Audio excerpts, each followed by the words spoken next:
जय श्री राम दोस्तों। एक और नया दिन, एक और नए दिन की शुरुआत।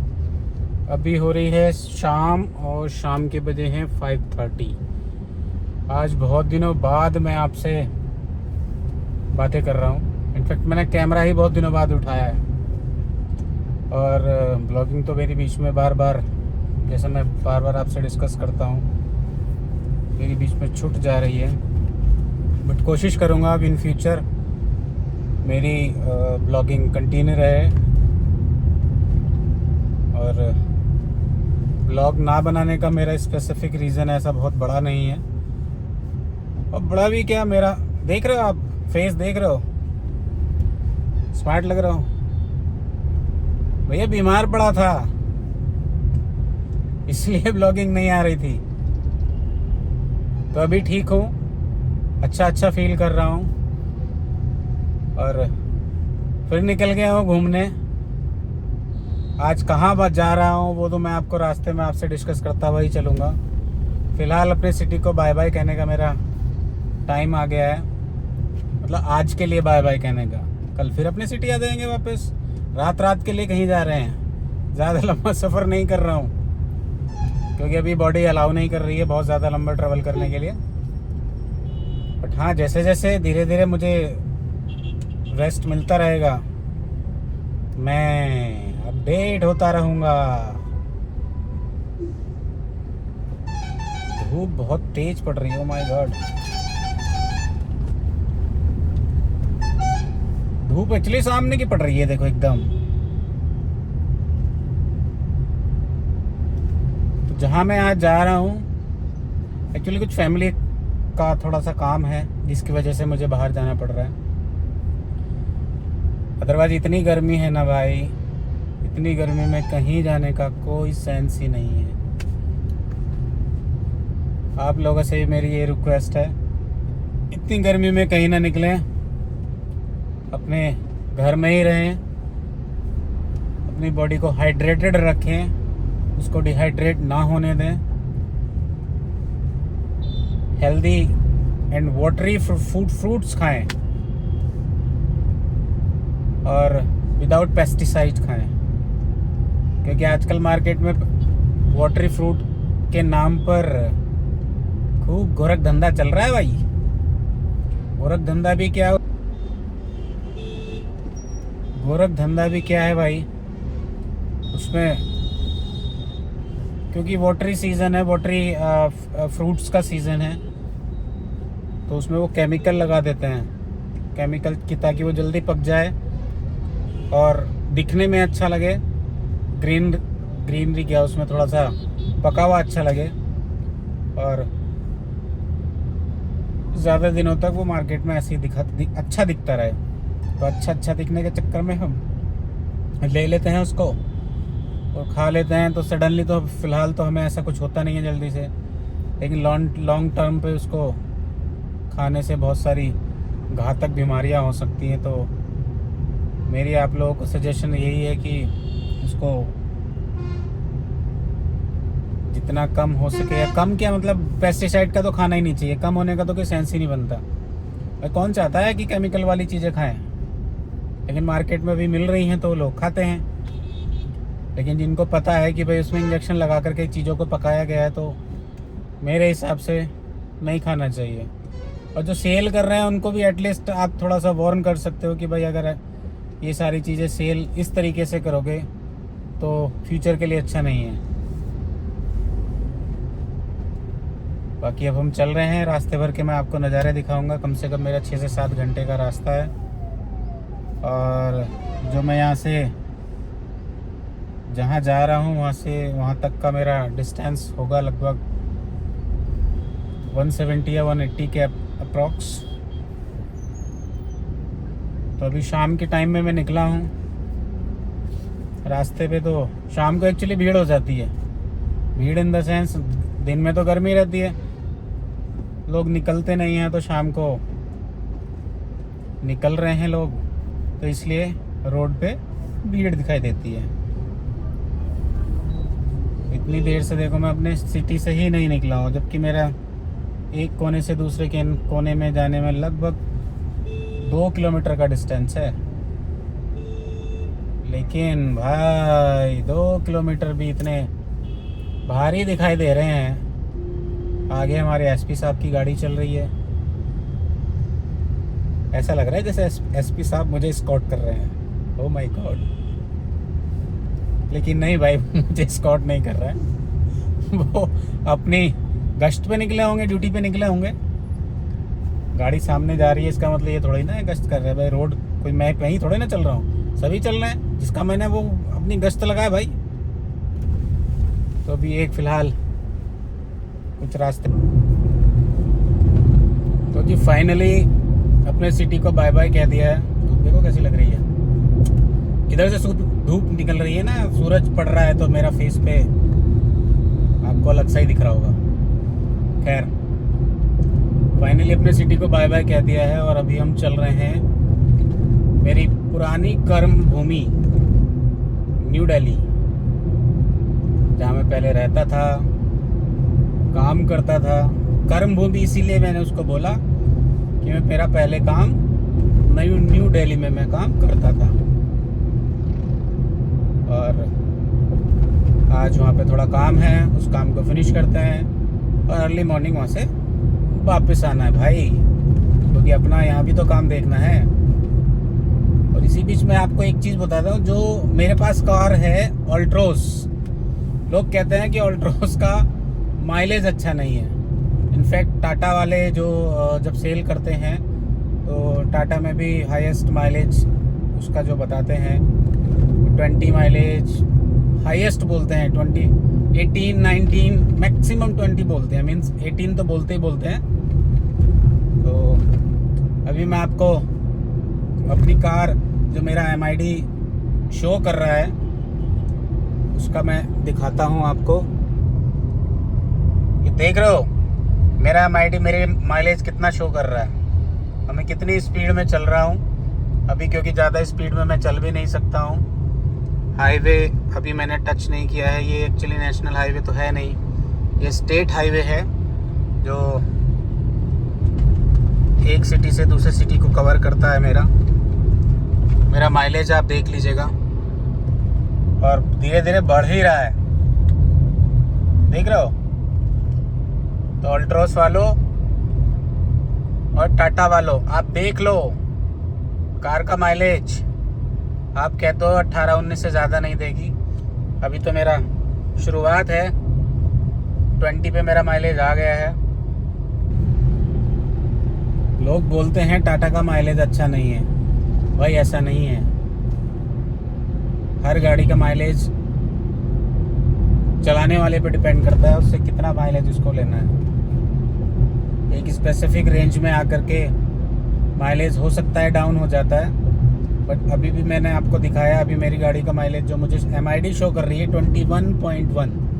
अभी मैंने आपको दिखाया था 20 पॉइंट समथिंग। अभी जो मुझे दिख रहा है सामने 21.1 का मेरा माइलेज है।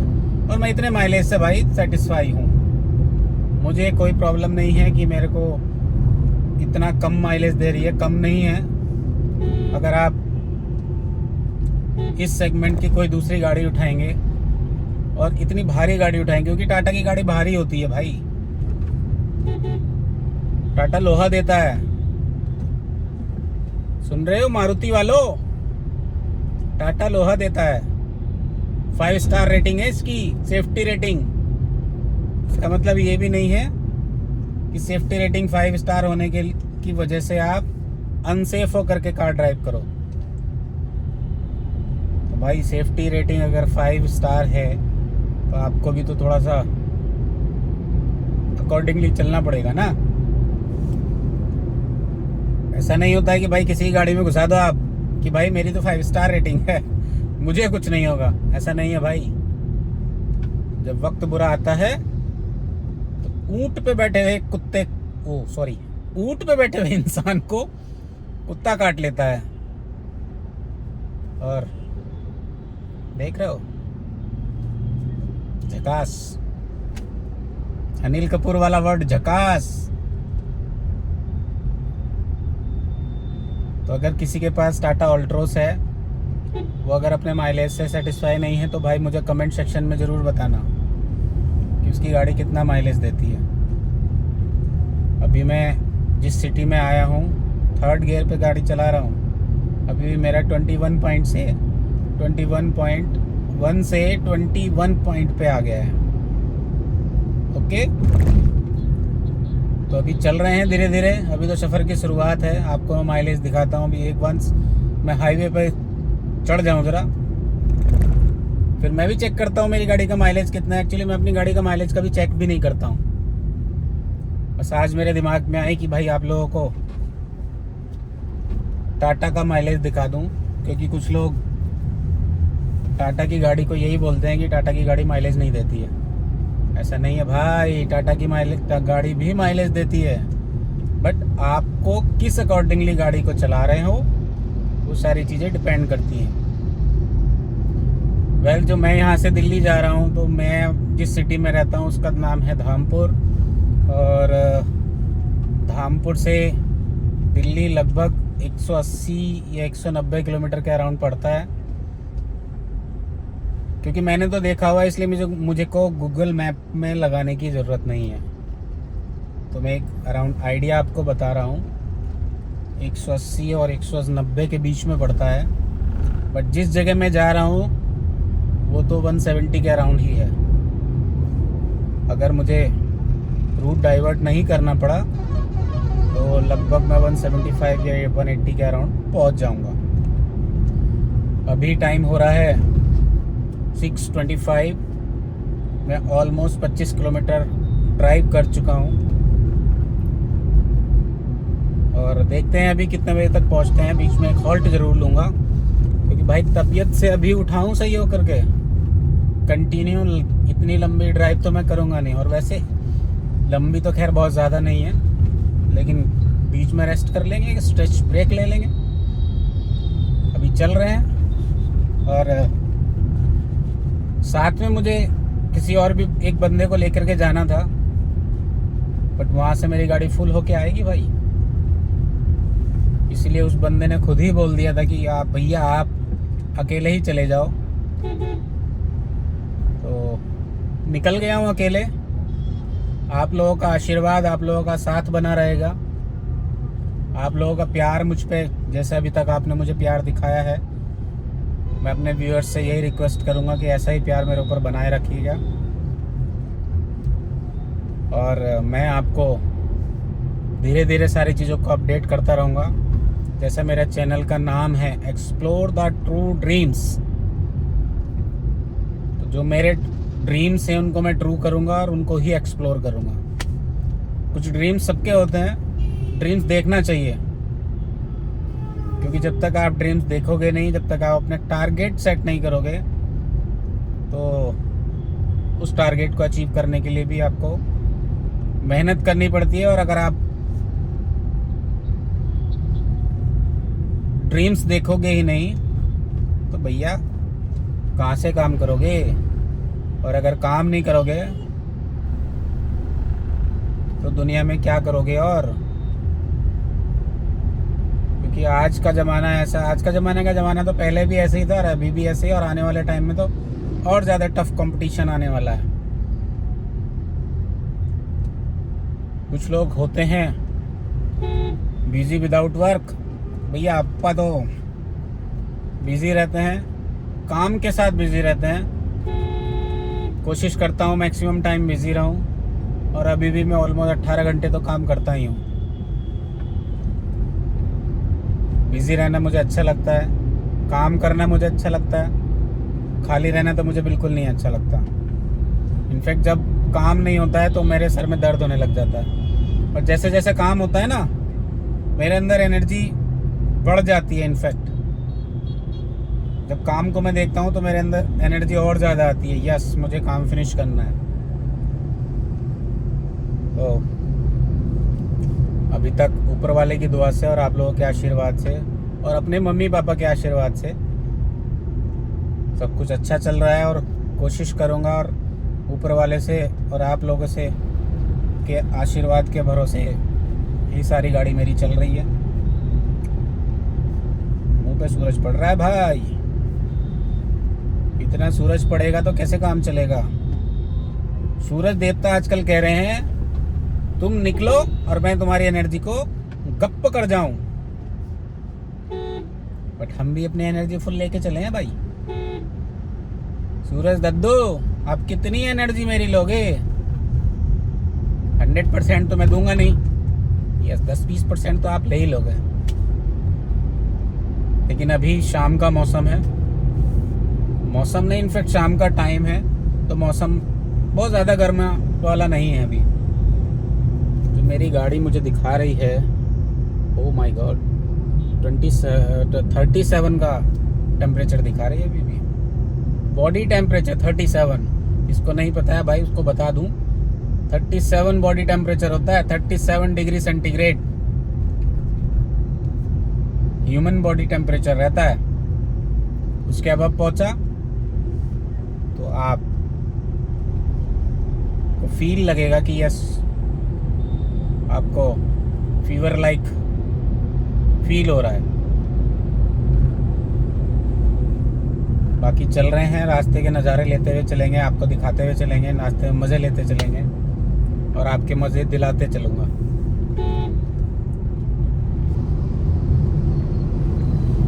तो जी फाइनली नेशनल हाईवे पे मैं चढ़ गया हूँ, अंधेरा हो गया है। और इस रूट से आज मैं आया हूँ, एक्चुअली वो रूट थोड़ा मेरे लिए नया था। एक्चुअली मैंने रूट थोड़ा चेंज किया था, जब मुझे लगा कि मैं नए हाईवे पे भी चढ़ के देख लेता हूँ, बट मेरा अच्छा एक्सपीरियंस नहीं था। तो जिस रूट से मैं हमेशा दिल्ली आता था वही रूट अच्छा है। हालांकि अब जब मैं हाईवे पे चढ़ गया हूँ तो यहाँ से लेकर के जहाँ तक मेरे को पहुँचना है वो सिर्फ हाईवे ही हाईवे है। फिर भी वहाँ से यहाँ तक आने में टाइम बहुत लगा, जबकि किलोमीटर थोड़े कम है। ऑलमोस्ट 65 किलोमीटर मैंने अभी तक कवर किया है और मैं हाईवे पे चढ़ गया हूँ। उस हिसाब से देखा जाए तो डिस्टेंस तो कम है, लेकिन टाइम वही लगा है मुझे। और अगर मैं दूसरे रूट से आता तो इस हाईवे पे चढ़ने के लिए मुझे 75 किलोमीटर चलना पड़ता, लेकिन 75 किलोमीटर चलने के बाद जो मेरा टाइम था वो थोड़ा कम हो जाता। खैर कोई बात नहीं, एक्सपीरियंस है, एक्सपीरियंस किया मैंने। और मैं हमेशा सजेस्ट ये करूँगा, अगर कोई अपने धामपुर से दिल्ली जाने वाला है तो इस रूट से नहीं जा करके जिस रूट से जाते हैं वो ऑलमोस्ट उसी रूट से उनको जाना चाहिए। ये मैं अपने एक्सपीरियंस के अकॉर्डिंग बोल रहा हूँ, क्योंकि वो रास्ता हो सकता है थोड़ा आपको कंजेस्टेड मिले, बट इस रूट से अच्छा है वो। और सबसे बड़ा डिसएडवांटेज, इस रूट पे दिल्ली जाते हुए 3 टोल प्लाजा मुझे पड़ेंगे, और अगर मैं उस रास्ते से जाता तो मुझे एक ही टोल पड़ता। खैर कोई बात नहीं, एक टोल एक्स्ट्रा ही सही। अभी नेशनल हाईवे पे चढ़ गया हूँ तो नेशनल हाईवे के मज़े लेता हूँ। थोड़ा आगे चलता हूँ फिर आपको अपडेट करता हूँ। पीछे से गाड़ी आ रही है तो इसलिए थोड़ा सा देखो देखो। चलो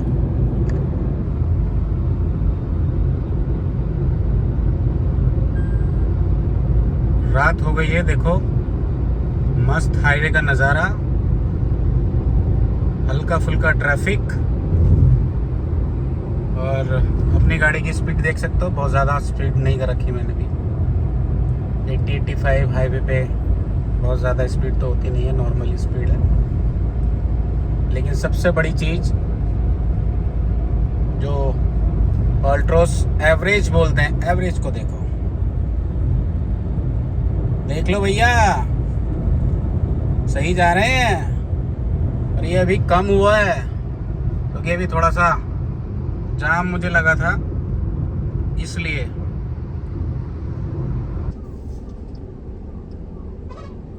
फाइनली दिल्ली एनसीआर में एंट्री मेरी हो गई है। अभी ये छिजारसी टोल प्लाज़ा, यहाँ पे मैं पहुँच गया हूँ। और टोल प्लाजा के पास इतना जाम है, इतनी लंबी गाड़ियों का जाम है भाई, पता नहीं दिल्ली एनसीआर वाले घूमते कितने हैं। ये सब लोग घूम घूम के, आज संडे है तो उस वजह से ये वापस आ रहे हैं। पता नहीं कितना घूमते हैं भाई दिल्ली वाले। और दिल्ली वालों ने सबने पहाड़ घेर रखा है पूरा। सैटरडे संडे जब भी जाते हैं पहाड़ पे इनकी गाड़ियों के जाम हमेशा मिलते हैं। भैया दिल्ली एनसीआर में पैसे की कमाई भी बहुत ज़्यादा है क्या? प्लीज़ कमेंट सेक्शन में मुझे ज़रूर बताना अगर दिल्ली एनसीआर में ज़्यादा कमाई है। और शायद घूमने के लिए दिल्ली एनसीआर में कुछ है नहीं, जिसकी वजह से सभी दिल्ली एनसीआर के जितने भी बंदे हैं सब सैटरडे संडे अपनी दिल्ली छोड़ के पहाड़ों पे चले जाते हैं। पहाड़ों पे इनको ज़्यादा रिलैक्स फील होता है। सारे होटल्स महंगे कर दिए दिल्ली एनसीआर वालों ने।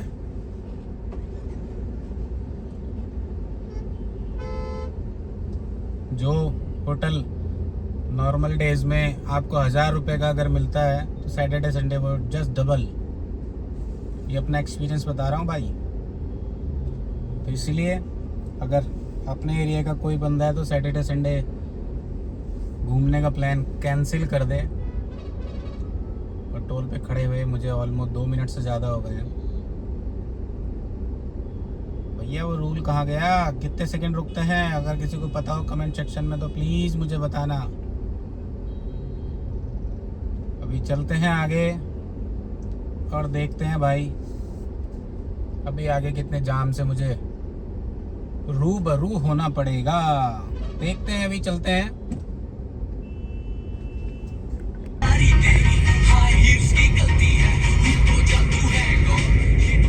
दिल्ली एनसीआर में कुछ हो ना हो, एक चीज़ का तो मज़ा है भाई, एफएम चलता रहता है। अलग से कुछ सेटिंग करने की ज़रूरत नहीं है, सीधे चलते जाओ, एफएम सुनते जाओ सुनते जाओ सुनते जाओ। और अगर बोर हो जाओ तो भाई अपना यूट्यूब चैनल तो है। और गाड़ी तो लोग ऐसे यहाँ टर्न करते हैं जैसे पता नहीं क्या है। दिखाई देता है हाईवे है, लेकिन उसके बाद भी लोगों को समझ में नहीं आता है। भैया अपनी गाड़ी को और अपने आप को सेफ रखें, सेफ्टी प्रिकॉशन लेकर के चलें, सीट बेल्ट बांधें और कंट्रोल स्पीड में चलते रहें।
तो जी फाइनली अपने डेस्टिनेशन पे मैं पहुंचने वाला हूं और 2 मिनट में घर पहुंच जाऊंगा। घर वर्ड मैंने इसलिए लिया कि मेरा एक दूसरा घर यहाँ गाज़ियाबाद में भी है। तो आज यहाँ पे घर पे कुछ काम था जिसकी वजह से मुझे अपने धामपुर वाले घर से गाज़ियाबाद वाले घर पे आना पड़ा। काम निपटाएंगे, सुबह को अपने दूसरे वाले घर को चले जाएंगे। लेकिन यहाँ पे जाम बहुत है भाई। 2 किलोमीटर जाने के लिए इंसान के पास आधा घंटा होना चाहिए, तब तो बेचारा पहुँच पाएगा। तो मैं पिछले 5 मिनट से रेड लाइट पे ही खड़ा हूँ। अब या तो हो गई भाई। मुझे लगा था ये रेड लाइट ही खराब है, मैं तो गलत था। खैर कोई नहीं, अभी पहुंचते हैं घर, फिर करते हैं कुछ जो डिस्कस करना है और फिर चलते हैं सुबह को वापस अपने काम की तलाश में नहीं, इनफैक्ट काम पर ही हमें तलाशना तो है ही नहीं कुछ भी। तो भी एक छोटा सा कॉल कर लेते हैं और फिर बुलाते हैं और फिर साथ में चलते हैं, काम फिनिश करते हैं। नाइट स्टे यहीं पर होगा और फिर कल मिलते हैं। अगर आपको मेरा आज का ब्लॉग पसंद आया हो, क्योंकि आज मैं बहुत दिनों बाद ब्लॉगिंग की है, अगर फिर भी आपको मेरा ब्लॉग पसंद आया हो तो लाइक कीजिए, शेयर कीजिए, सब्सक्राइब कीजिए। Good night.